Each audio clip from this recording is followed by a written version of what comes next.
ಅವರು ತಮ್ಮ ಒಂದು ಅವರೇನು ಪುರಾತನ ಕಾಲದಿಂದ ಏನು ಗುಂಡಾಗರ್ದಿ ಎಲ್ಲ ಮಾಡ್ಕೊಂಡು ಬಂದಿದ್ರು ಅದರ ಅನುಭವದ ಆಧಾರದ ಮೇಲೆ ಮಾತಾಡ್ತಿರ್ಬೋದು. ಯಾಕಂದರೆ ಕಾಂಗ್ರೆಸ್ ಪಾರ್ಟಿ ಇತಿಹಾಸ ನೋಡ್ರಿ ನೀವು, ಅವರಿದ್ದಾಗ ದೊಡ್ಡ ದೊಡ್ಡ ಗಲಭೆಗಳು, ಒಬ್ರಿಗೊಬ್ರು ಜಗಳ ಹಚ್ಚೋದು, ಸಿಖ್ ಗಲಭೆ ಯಾವ ಟೈಮ್ದಲ್ಲಿ ಆಯಿತು, ಸಿಖ್ಖರ ನರಹತ್ಯಾಕಾಂಡ, ಸಿಖ್ ಗಲಭೆ ಅಲ್ಲ, ಸಿಖ್ಖರ ನರಹತ್ಯಾಕಾಂಡ ಯಾವಾಗಾಯಿತು ಎಲ್ಲ ಅವ್ರದ್ದು ತಾವು ಹೆಂಗೆ ವಿಚಾರ ಮಾಡ್ತಾರೆ ಹಂಗೆ ಬೇರೆದವರು ವಿಚಾರ ಮಾಡ್ತಾರೆ ಅಂತ ತಿಳ್ಕೊತಾರೆ. ಇನ್ನೊಂದೇನದ, ರಾಹುಲ್ ಗಾಂಧಿಯವ್ರನ್ನ ಮೆಚ್ಚಿಸ್ಬೇಕಂದ್ರೆ ರಾಹುಲ್ ಗಾಂಧಿಯವ್ರಂಗೆ ಮಾತಾಡ್ಬೇಕು. ಹಂಗೆ ಮಾತಾಡಿದ್ರೆ ಇಲ್ಲ, ರಾಹುಲ್ ಗಾಂಧಿಯವ್ರಿಗಿಂತ ಸ್ವಲ್ಪ ಚೆನ್ನಾಗಿ ಮಾತಾಡಿದ್ರೆ ಅವ್ರಿಗೆ ಒಂದು ದೂರ ಸರಿಸ್ಬಿಡಂತಾರೆ ರಾಹುಲ್ ಗಾಂಧಿ. ಅದಕ್ಕೆ ಹೀಗಾಗಿ ರಾಹುಲ್ ಗಾಂಧಿ ಕಾರಣದಿಂದಾಗಿ ಇವರೆಲ್ಲ ಹಿಂಗೆ ಮಾತಾಡ್ತಾರೆ. ಇವರು ತಾಳಿಲ್ಲ ತಂತಿಲ್ಲ, ಒಬ್ಬೊಬ್ರಿಗೆ ಏನೇನೋ ಮಾತಾಡ್ತಾರೆ. ಮತ್ತು ಇವರು ಯಾರೇನೇ ಹೇಳಿದ್ರು, ಇವ್ರು ಯಾರೇನು ಬೇಕಾದ್ದೇಳಿ ಜನರು ಮೆಜಾರಿಟಿ ಆಫ್ ದಿ ಜನ ವಿಚಾರಧಾರೆಯನ್ನು ಒಪ್ಪ್ಯಾರ. ಹೀಗಾಗಿ ಅವ್ರದ್ದು ಉದ್ದೇಶ ಇರೋದು ಅವ್ರು ಹೇಳಿದ್ದಕ್ಕೆ ನಾವು ಅದಕ್ಕೆ ಉತ್ತರ ಕೊಡಬೇಕು ಅಂದ್ರೆ ಅವ್ರದ್ದು ಸ್ಪೇಸ್ ಜಾಸ್ತಿ ಕವರ್ ಆಗುತ್ತೆ. ನಮ್ಗೆ ಅದು ಆಸಕ್ತಿ ಇಲ್ಲ. RSS ಬಗ್ಗೆ ನಾವು ಉತ್ತರ ಕೊಡೋದಿಲ್ಲ. ಉತ್ತರ ಕೊಡೋರು ಅವ್ರು RSS ದವ್ರು ಇದ್ದಾರೆ, ಅವ್ರು ಕೊಡ್ತಾರೆ. ಆದರೆ ಇಷ್ಟ ಹೇಳ್ತೇನೆ, ನಾನು BJP ಅವ್ರಿಗೂ ಎಲ್ಲ ಹೇಳ್ತೇನೆ, RSS ಬಗ್ಗೆ ನಾವು ಯಾರೂ ಉತ್ತರ ಕೊಡೋ ಅವಶ್ಯಕತೆನೇ ಇಲ್ಲ. ಜನ ಉತ್ತರ ಕೊಡ್ತಾರೆ. ಮತ್ತು 100 ವರ್ಷದಿಂದ ಜನ ಉತ್ತರ ಕೊಟ್ಕೋತಾನೆ ಇದ್ದಾರೆ. ಸುಪ್ರೀಂ ಕೋರ್ಟ್ನಾಗ ಡಿಸೈಡ್ ಆಗ್ಯದ, ಹೈಕೋರ್ಟ್ನಾಗ ಡಿಸೈಡ್, ಹಿಂಗಾಗಿ ಏನು ಅವ್ರಿಗೆ ಉತ್ತರ ಕೊಡೋದಿಲ್ಲ ನಾನು ಅದು ವಿಷಯಕ್ಕೆ. ಅಲ್ಲ, ಅವ್ರದ್ದು ಅಜೆಂಡಾ ಏನು ಬೇಕಾದ ಫಿಕ್ಸ್ ಆಗಲಿ. ದೇಶದೊಳಗೆ ಇವತ್ತು ನಮ್ಮ ಐಡಿಯಾಲಜಿ ಏನಿದೆ ಅದನ್ನು ಜನ ಸ್ವೀಕಾರ ಮಾಡ್ಯಾರ.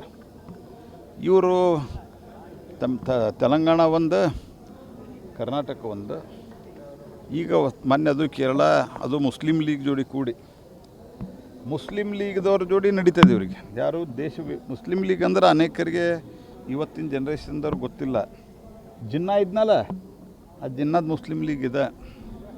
ಆ ಮುಸ್ಲಿಂ ಲೀಗ್ ಜೊತೆಗೆ ಇವ್ರಿಗೆ ನಡೀತದೆ. ಯಾಕಂದ್ರೆ ಇವ್ರ ತುಷ್ಟೀಕರಣ, ಅವ್ರ ಬ್ರದರ್ಸ್ ಇವರಿಗೆ ಟೆರರಿಸ್ಟ್ಗಳು, ಅಂತಾರಾಷ್ಟ್ರೀಯ ಟೆರರಿಸ್ಟ್ಗಳು, ISIS ಜೊತೆಗೆ ಸಂಪರ್ಕ ಇರೋರು, ಇವರಿಗೆಲ್ಲ ಬ್ರದರ್ಸ್ ಅವರು. ಹೀಗಾಗಿ ಅವರು ಮಾತಾಡ್ತಾರೆ. ಅದಕ್ಕೇನು ಉತ್ತರ ಕೊಡೋ ಅಗತ್ಯ ಜನ ಜನ ಇದನ್ನು ಸ್ವೀಕಾರ, ಐಡಿಯಾಲಜಿ ಮೆಜಾರಿಟಿ ಆಫ್ ದಿ ಜನ ಸ್ವೀಕಾರ ಮಾಡಿದ್ದಾರೆ. ಹೀಗಾಗಿ ಅದ್ರ ಬಗ್ಗೆ ಎಲ್ಲ ಅವರಿಬ್ಬರ ಬಗ್ಗೆನೂ ನಾನು RSS ವಿಷಯದಲ್ಲಿ ಹೇಳೋದಿಲ್ಲ. ಆದರೆ ಅವರೇನು ಗಲಭೆ ಬಗ್ಗೆ ಹೇಳಿದ್ದಾರೆ, ಅದರ ಬಗ್ಗೆ ನಾನು ಹೇಳ್ತೀನಿ. ಗಲಭೆ ಎಬ್ಬಿಸೋರು ಯಾವತ್ತೂ ಈ ದೇಶದೊಳಗೆ ಬಾಗಲ್ಪುರದಂಥ ಘಟನೆಯನ್ನು ಹಿಡ್ಕೊಂಡು, ರಾಮನವಮಿ ಬ್ಯಾನ್ ಮಾಡಿದ್ದನ್ನು ಹಿಡ್ಕೊಂಡು,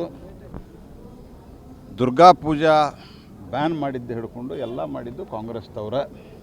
ಸೊ ಹೀಗಾಗಿ ಗಲಾಟೆ ಮಾಡಿಸೋದು, ಅದರ ದುರುಪಯೋಗ ಪಡೆಯೋದು ಅವರ ಒಂದು ಉದ್ದೇಶ ಆಗಿದೆ. ಎರಡನೇದಾಗಿ, ರಾಜ್ಯ ಸರ್ಕಾರ ಹೊಸ ಮುಖ್ಯಮಂತ್ರಿಯಾಗಿ 40 ದಿವಸ ಆಯಿತು.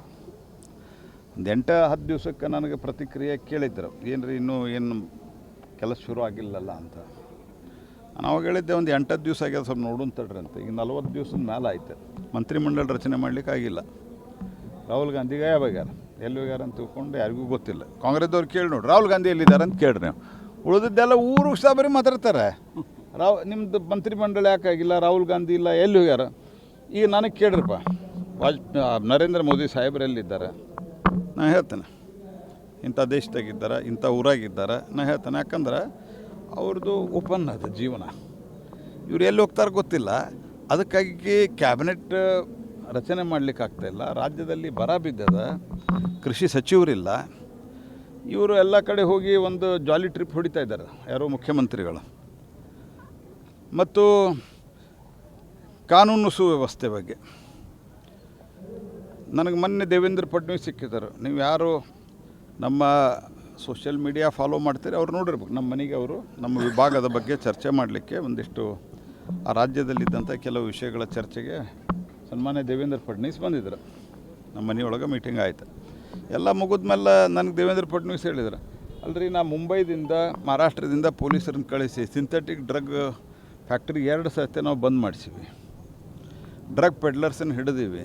ನಿಮ್ಮ ರಾಜ್ಯ ನಿಮ್ಮ ಪೊಲೀಸರು ಯಾಕೆ ಮಾಡಲ್ಲ ಅಂತ ಕೇಳಿದ್ರು. ನಾನು ಹೇಳಿದೆ, ನಮ್ಮ ಪೊಲೀಸರು ಅಷ್ಟೇ ಸಕ್ಷಮ ಇದ್ದಾರೆ. ಆದರೆ ನಮ್ಮ ರಾಜ್ಯದ ಆಳ್ತಾ ಇರುವ ಪೊಲಿಟಿಷಿಯನ್ಸ್ ಏನಿದ್ದಾರಲ್ಲ, ಅವರು ಕಳ್ಳರಿದ್ದಾರೆ. ಅವ್ರಿಗೆ ಬೇರೆ ಏನೂ ಮಾಡೋದು ಬೇಕಾಗಿಲ್ಲ.